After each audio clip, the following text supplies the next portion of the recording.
Muitos cristãos ficam impressionados com a possibilidade de uma espécie de anticristo ou um destacado adversário de Cristo, que deverá se manifestar no fim dos tempos.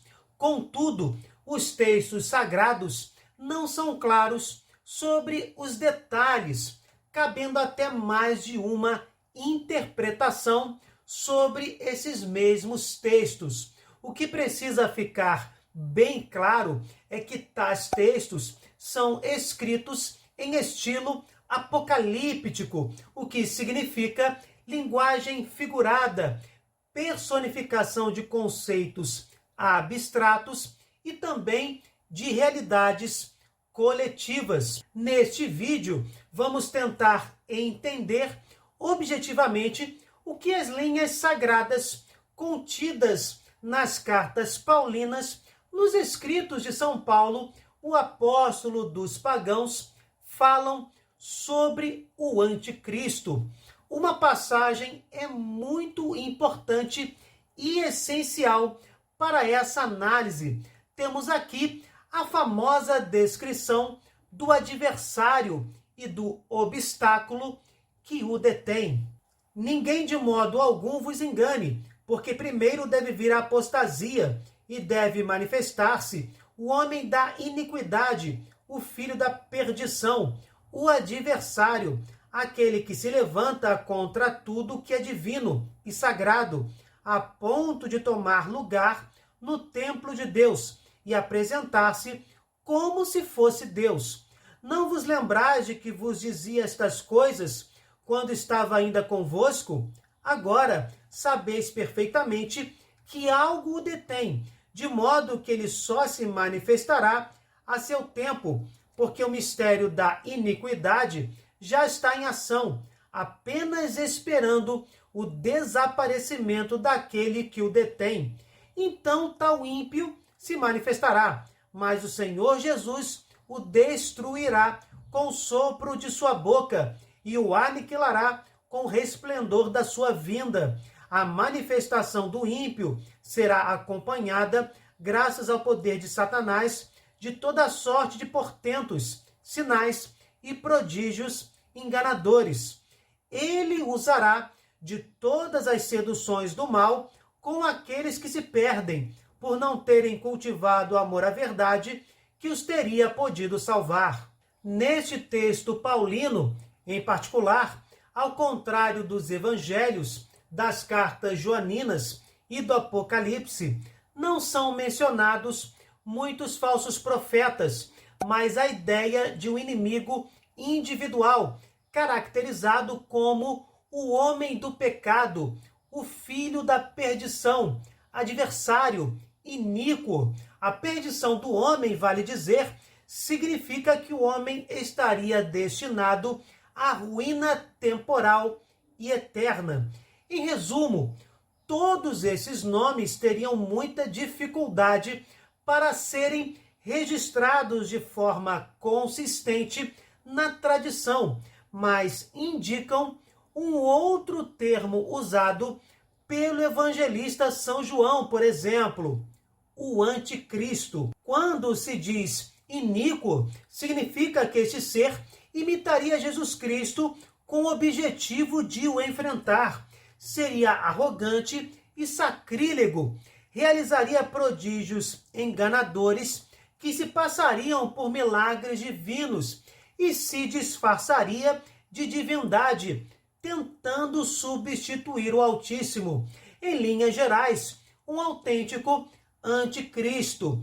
E uma pergunta se mantém: como compreender esse anticristo descrito por Paulo aos Tessalonicenses? Bem, embora tenhamos vários pontos que favoreçam a crença em um anticristo individual, os escritos paulinos podem entrar na mesma interpretação de anticristo como coletividade oposta a Cristo, como nos evangelhos e também nos textos de João.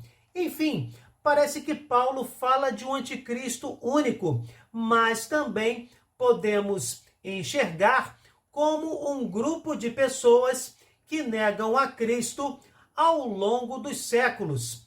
Melhor, se analisarmos profundamente cada um dos nomes usados na segunda carta aos Tessalonicenses, capítulo 2, do 3 ao 10, enxergaremos essa coletividade. Se analisarmos superficialmente, ficaremos inclinados a ver um único homem. Vamos analisar. O nome adversário indica um agente que atua pelo poder de Satanás, como no versículo 9, só que contemporâneo a São Paulo mesmo, pois o apóstolo julgava que no ano 51 da nossa era, esse agente não só se manifestava em público porque estava detido por um obstáculo. De forma simples, ele já existia naquela época, mas estava velado, escondido. E esse estado velado se prolongaria ao longo dos séculos, até o fim dos tempos, quando o obstáculo seria removido. Percebam, e isso é importante para o que estamos afirmando. Se esse adversário já existia e ficaria latente, velado, escondido até o fim dos tempos, não pode ser um homem, mas sim uma coletividade de inimigos que perpassa a história da humanidade. O adversário paulino indica anticristos que se sucedem a outros anticristos, agindo por trás das cortinas da história até o fim dos tempos. Satanás, como diz a carta, é impedido de agir através desses anticristos com toda a sua força até chegar o fim dos tempos. Somente no fim, com a permissão de Deus, pois Deus não cria o mal, só o permite, somente no fim o maligno demonstrará todo o seu poder através de seus agentes. Como já dito, superficialmente, vemos o adversário como um homem, mas na análise profunda e mais coerente, enxergamos essa coletividade de agentes inimigos do Verbo de Deus. Logo, o adversário se identifica com o mistério da iniquidade. No versículo 7, Paulo também informa que esse mistério já está agindo em 51 depois de Cristo. O que Paulo quer dizer? Claramente, vemos que o mistério da iniquidade foi individualizado com os títulos de adversário, iníquo, procedimento muito próprio do estilo apocalíptico, que tenta reproduzir coletividades como indivíduos, usando forte linguagem figurada. Foi exatamente o que aconteceu aqui.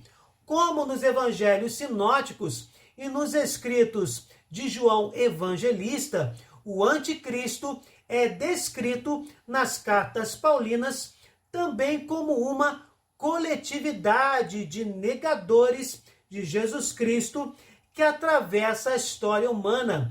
Em Apocalipse 13, temos duas bestas que simbolizam todos os artifícios humanos, políticos e filosóficos anticristãos.